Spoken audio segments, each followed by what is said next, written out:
Why would any of our allies work with us to isolate China in a trade war if we're treating friend and foe alike?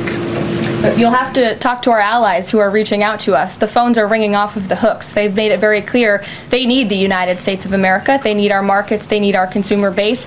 You saw Prime Minister Benjamin Netanyahu in the Oval Office with the president saying that he was going to bring down all of their monetary tariffs and their non-monetary tariff trade barriers as well. We've heard from South Korea. We've heard from Japan. The president has spoken to Vietnam. We have Italy coming to the White House next week. There's a reason for that, Sean, and it's because they need the United States of America and our business model and our markets to survive, and the president is using that leverage to our advantage.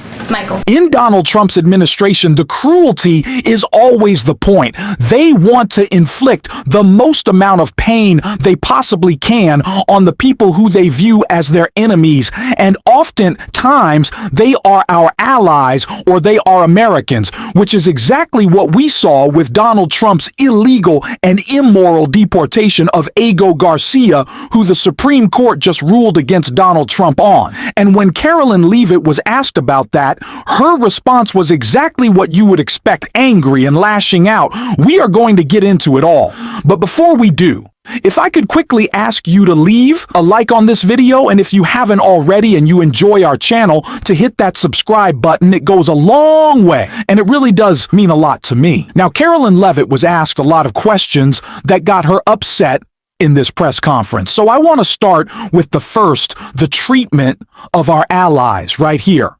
Why would any of our allies work with us to isolate China in a trade war if we're treating friend and foe alike? You'll have to talk to our allies who are reaching out to us. The phones are ringing off of the hooks. They've made it very clear they need the United States of America. They need our markets. They need our consumer base. You saw Prime Minister Benjamin Netanyahu in the Oval Office with the president saying that he was going to bring down all of their monetary tariffs and their non-monetary tariff trade barriers as well. We've heard from South Korea. We've heard from Japan. The president has spoken to Vietnam. We have Italy coming to the White House next week. There's a reason for that, Sean, and it's because they need the United States of America and our business model and our markets to survive, and the president is using that leverage to our advantage.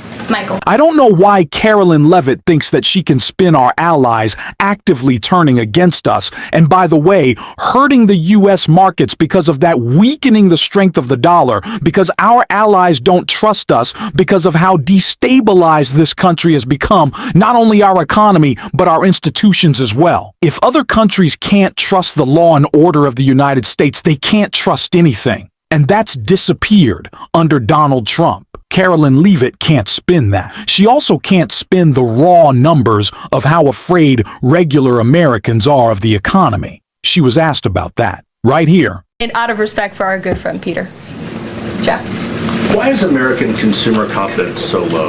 Look, I think there's a great optimism in this economy, great optimism for the American people, a lot of reason for people to feel optimistic. The president is, as I just said, trying to renegotiate the global trade agenda that has ripped off the American people for far too long. As he said, this is going to be a period of transition. He wants consumers to trust in him, and they should trust in him. Look at what he did in his first term. And I just want to reiterate all of the reasons to be confident since you asked, Jeff. For those watching at home, yesterday the CPI report, inflation declined massively. Consumer prices are dropping for the first time in years. Energy prices are down. In fact, oil prices are down 20% since this president took office. Wholesale prices fell again. There have been trillions of dollars in investments into this country. Every day the president is signing executive orders to cut regulation, especially when it comes to Environmental Protection Agency, our energy industry. That's going to unleash the economic boom in this country that we saw in the president's first term. So trust in President Trump. He knows what he's doing. This is a proven economic formula.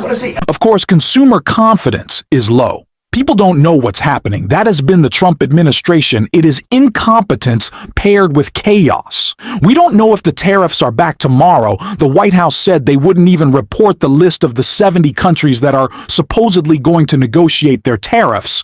We don't know what is happening in that distrust as leading people to hoard cash in the business sector and not want to purchase goods in the consumer sector. Like, this is an economic catastrophe, and it's because of Donald Trump, and they're claiming that they don't actually care. That's not what they're looking at.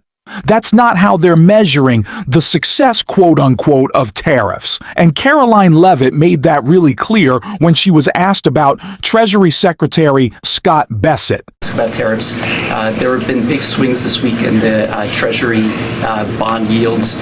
There's a theory that it might be because of China dumping these as leverage, driving up costs for U.S. loans like mortgages. Does the White House have evidence that this is in fact a result of Chinese dumping, and if so, is there a message on that? Not to my knowledge, but I would check in with the Treasury Department on that. I can tell you I know our Secretary of Treasury, Scott Bessent, is keeping a very close eye on the bond market. He spoke about it at the White House this week, and I know he's keeping his eyes on it day to day. Ed. Thanks, Dave. So this just goes to illustrate a point I've been making a lot about the tariffs, is that there is no grounding principle in them. There is no clear outcome that they are looking for. If Scott Bessent is looking at the bond yields, but we're also looking at the stock market, but we're also just going off of Donald Trump's whims, what are we trying to accomplish here? None of it makes any sense. There is no fundamental end goal. It is just based on whatever Donald Trump wants, which is the same thing with his mass deportation plan. He just wants to look strong and tough. It's the same thing with tariffs. It's just about appearance. And he also wants to look evil, which is exactly how Caroline Leavitt came across. She was asked this question right here. Real quick, the president of El Salvador is coming to the White House on Monday. Does President Trump want him to bring Kilmar Abrego Garcia with him? The Supreme Court made their ruling last night very clear that it's the administration's responsibility to facilitate the return, not to effectuate the return. I believe the Department of Justice just filed another brief in the lower court. I would defer you to that for any updates. But as you mentioned, President Bukele will be here at the White House on Monday to talk about the cooperation that is at an all-time high. And we very much appreciate President Bukele and El Salvador's cooperation and the repatriation of El Salvadorian gang members who the previous administration allowed to infiltrate our country. Sure. Thank you very much. You're not going to effectuate his release, his return to the United States. Are you somehow saying that Abrego Garcia, the man who was kidnapped and shipped to a torture prison in El Salvador, is somehow the problem here? You don't like him? He hurt his feel like you hurt. I can't even, you have your feelings hurt by him. He's created problems for you. And so you're mad. This is the worst collection of people in the world. These are awful human beings working in our White House. To act like this man is somehow, it is an imposition upon you. Oh, we have to return him. Oh man, boom, disgusting. Caroline Leavitt, Geech. We said we'd do it. We don't have to do it nicely. She sounds like a child. It's gross. It is just gross. And when she's not sounding like a child because she's sounding pouty, it's because she's sounding stupid. Take a listen right here. Thanks, Caroline. President Trump has said China wants to make a deal on tariffs. The president says he has a great relationship with Chinese President Xi. He's willing to speak with him directly.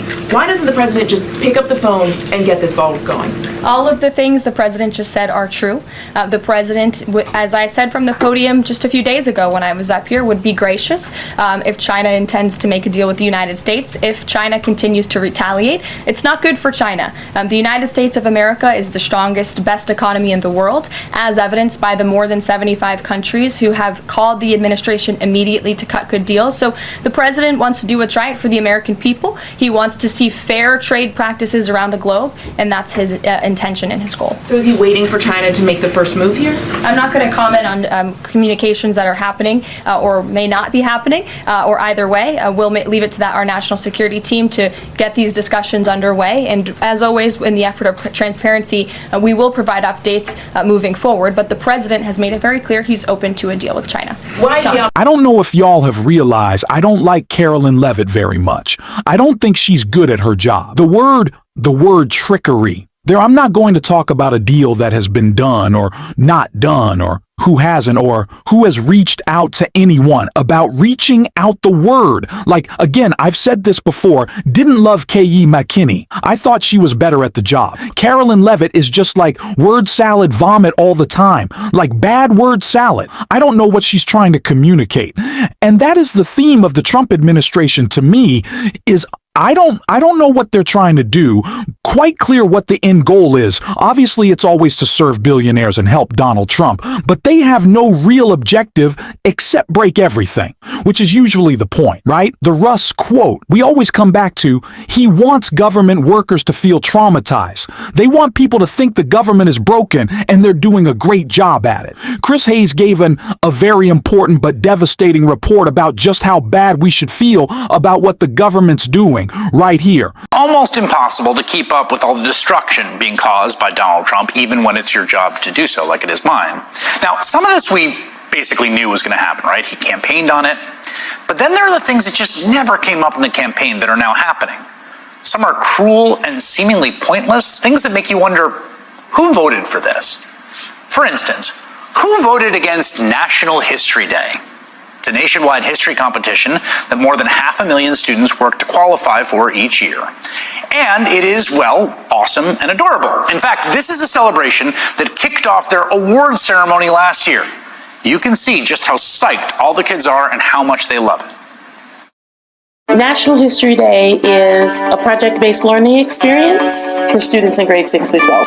They get to pick their own topic within the constraints of the theme and the time period. You can do an exhibit, you can do a performance, you can write a traditional historical paper, or you can make a website or documentary, which are the digital versions. National History Day is a really amazing experience.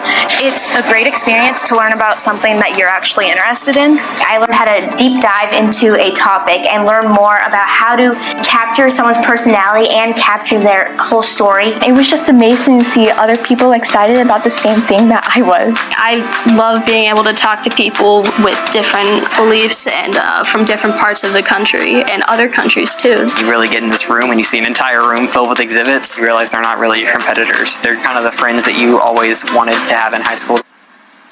I mean, come on. This is the most amazing, all-American, wholesome, non-ideological, non-political thing I can imagine, right? And if you look at any local news, seriously, over the past few weeks, you will see articles about students in places like Iowa or Texas or Mississippi or Ohio or Missouri or Pennsylvania proudly qualifying for their regional competition. And then once they clear that, they go to the big national competition, which was set to start in just 9 weeks. But last week, Donald Trump and Elon Musk killed its funding. Why? Who can say? Who the heck knows?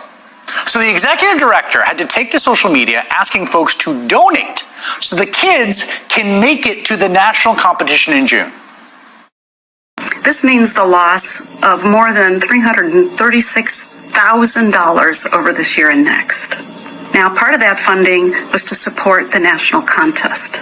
So now we need your help. We need to raise in the next few months about $132,000 to make History Day happen in June. Think about these numbers for a second. In the context of the federal government and DOGE and Elon Musk, the world's richest man, and the efficiencies they're bringing. $336,000 over 2 years? Or $132,000 for the competition this year? $132,000 is what they're saving, the taxpayer. And that's all that is standing between these kids and this big national award that will imprint on them for life. Donald Trump could skip one golf weekend down in Florida, and the savings could fund National History Day for decades. Elon Musk gets millions of dollars a day in federal contracts. I wonder if in the campaign, one of the candidates ran on the promise to destroy a history contest for 6th graders, if that would have affected anyone's decision. Seriously, who... All right, pack it up. I just can't.